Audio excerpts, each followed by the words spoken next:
সভাপতি উপস্থিত থাকতে পারেন অসুস্থতার কারণে, তার জন্য সকলের কাছে দোয়া চাচ্ছি জুলফিকার সাহেব জিতুর জন্য। আজকের প্রধান বক্তা রফিকুল আমিন, দেশিনী প্রতিষ্ঠাতা পরিচালক এবং এমডি, এবং সকল উপস্থিতি এবং পিএইচডি ভক্তকে জানাচ্ছি অভিনন্দন শুভেচ্ছা।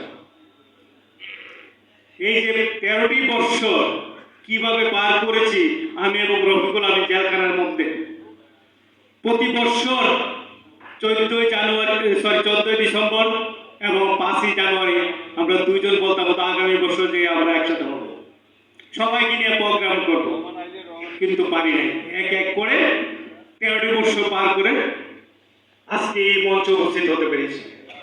আমি বলেছিলাম 2012 সালে 5ই জানুয়ারিতে আমরা ইনডোর স্টেডিয়াম প্রোগ্রাম করেছিলাম, ওখানে কিন্তু হলে জায়গা করতে পারি নাই।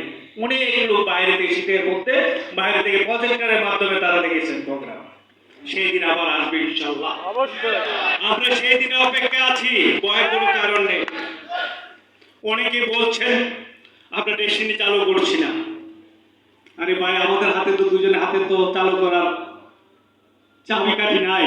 যদি থাকতো 15 জানুয়ারি বের হয়েছি, 17 জানুয়ারি থেকে আমরা শুরু করতে পারতাম যদি চাবিকাঠি থাকতো। আমাদের আসলে আমাদেরকে বসানো হচ্ছে না।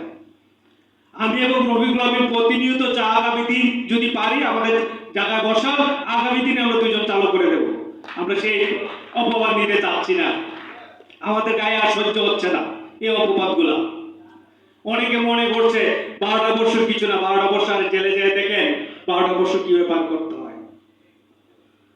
বাক স্বাধীনতা ছিল না দুইজনের, তারপরে কিন্তু আমরা সবাই সাথে যোগাযোগ রাখার চেষ্টা করেছি এমন এক জায়গায় বসে। এই যে রফিকুল আমিন টাকার কথা বলেছেন, রক্ত বেচা টাকা দিয়েছেন, অবশ্যই দিয়েছেন। একজন 100 টাকা নিয়ে এসেছেন পায়ে বেশে কালাচাঁদপুর থেকে, সেই লোকটা এখানে আছেন, আমি দেখছি আজকে। রফিকুল আমিন লিখতেছে, উনি বলতে লিখতে হবে না স্যার, এটা দিয়ে যাচ্ছেন বুঝলো।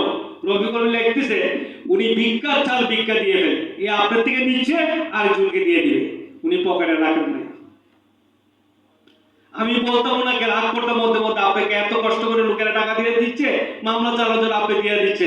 উনি বলবে কি করব, আমি তো না বলতে পারি না, সেও তো সমস্যা আছে। দেখে তারপরেও কিন্তু আমাদেরকে অনেক অপবাদ দিচ্ছে। রফিকুল আমিন, মোহাম্মদ হুসাইন, তারা গা টাকা দিয়ে মানুষের টাকা বেড়ে দিয়েছে, তারা দেশ চালু করতে চাচ্ছে না, অন্যদিকে হাঁটছে। অনেকেই বলছে, সেই কথা কান দেওয়ার দরকার নেই আপনাদের। আমরা আপনাদের জন্য কিন্তু 12 বছর জেল কেটেছি, আপনাদের জন্য। রফিকুল আমিন, মোহাম্মদ হুসাইন আত্মসমর্পণ করেছে। আমরা কিন্তু দুজন ক্যানাডিয়ান সিটিজেন, দুজনে কানাডা চলে যেতে পারতাম, আমরা চাই নাই কেন? বিগত সরকার টাকাটা মেরে দিয়ে বলতো দুইজনে টাকা নিয়ে চলে গেছে, তখন আমাদের কিন্তু গালি দিতে নেই, আমাদের পরিবারের গালি শুধাইতে হতো, আর এই দেশে কোনোদিন পা রাখতে পারতাম না। আমরা দুইজনে বলছি, দুইজনে স্বপ্ন নিয়ে বাংলাদেশে আসছি, স্বপ্ন বাস্তবায়ন পর্যন্ত যত কাজ করার সেই কাজগুলো করব, আমরা হার মানবো না। হার মানি নাই, মাথা নচ করে নি, ডাউন করি নাই। আমার সামনে এই যে রফিকুল আমিন বসে আছেন, দুইজন কখনো হতাশা হয় নাই, এত বছর জেল কেটেছি। কেন? আপনারা আমাদেরকে ভালোবেসেছেন, আমরা আপনাদেরকে ভালোবেসি, তাই আমরা কিন্তু হতাশা হয় নাই। প্রায় সময় রফিকুল আমিন আমাকে বলতেন, চেয়ারম্যান সাহেব আগামী সপ্তাহে বেরিয়ে যাবো, লাগেজ গুলা গুছা। আমি বলছি গুছাইতে হবে না, যেদিন গেট দিয়ে বের হয়ে যাবো সেদিনই বলছে বেরিয়ে গেছে। তার আগে আমি বিশ্বাস করি না, কারণ রিমান্ডের সময় যে কথাগুলো বলছে তখন আমার ডাউট হচ্ছিল আমরা ঢুকছি, আর যতদিন পর্যন্ত ফ্যাসিস্ট সরকার থাকে ততদিন আর বের হতে পারবো। বিনা অপরাধে আমরা কিন্তু 12 বছর জেল কেটেছি, বিনা অপরাধে। আমাদের কোনো অপরাধ ছিল না। উনি বলেছে না, হস্তান্তর, রূপান্তর, স্থানান্তর, এক প্রতিষ্ঠান আরেক প্রতিষ্ঠান কি নাই, মানি লন্ডারিং, এগুলি চার্জশিট লিখতে লিখতে তারা টায়ার্ড হয়ে গেছে। আর আমাদের কত, আমরা অপরাধ করি না, আমাদের ভয়ের কোনো কারণ নেই। আল্লাহ আমাদেরকে বাঁচিয়ে রাখবে, আল্লাহ বাঁচিয়ে রাখছে আপনাদের জন্য, আপনাদের দোয়া। তাই বলতে চাচ্ছি আগামী দিনগুলো হবে আমাদের অনেক সুন্দর দিন, কল্পনা করা যাবে না। যে প্ল্যানিং নিয়ে আমরা মাঠে নামবো ইনশাল্লাহ, আপনারা তো সাকসেস হবেনই, আপনাদের যারা সহকর্মী আছে, যারা আপনাদের সাথে থাকবেন, তারাও সাকসেস হবেন। তাই আমরা বলতে চাই আমাদের আর পিছিয়ে তাকানোর সময় নেই, সামনের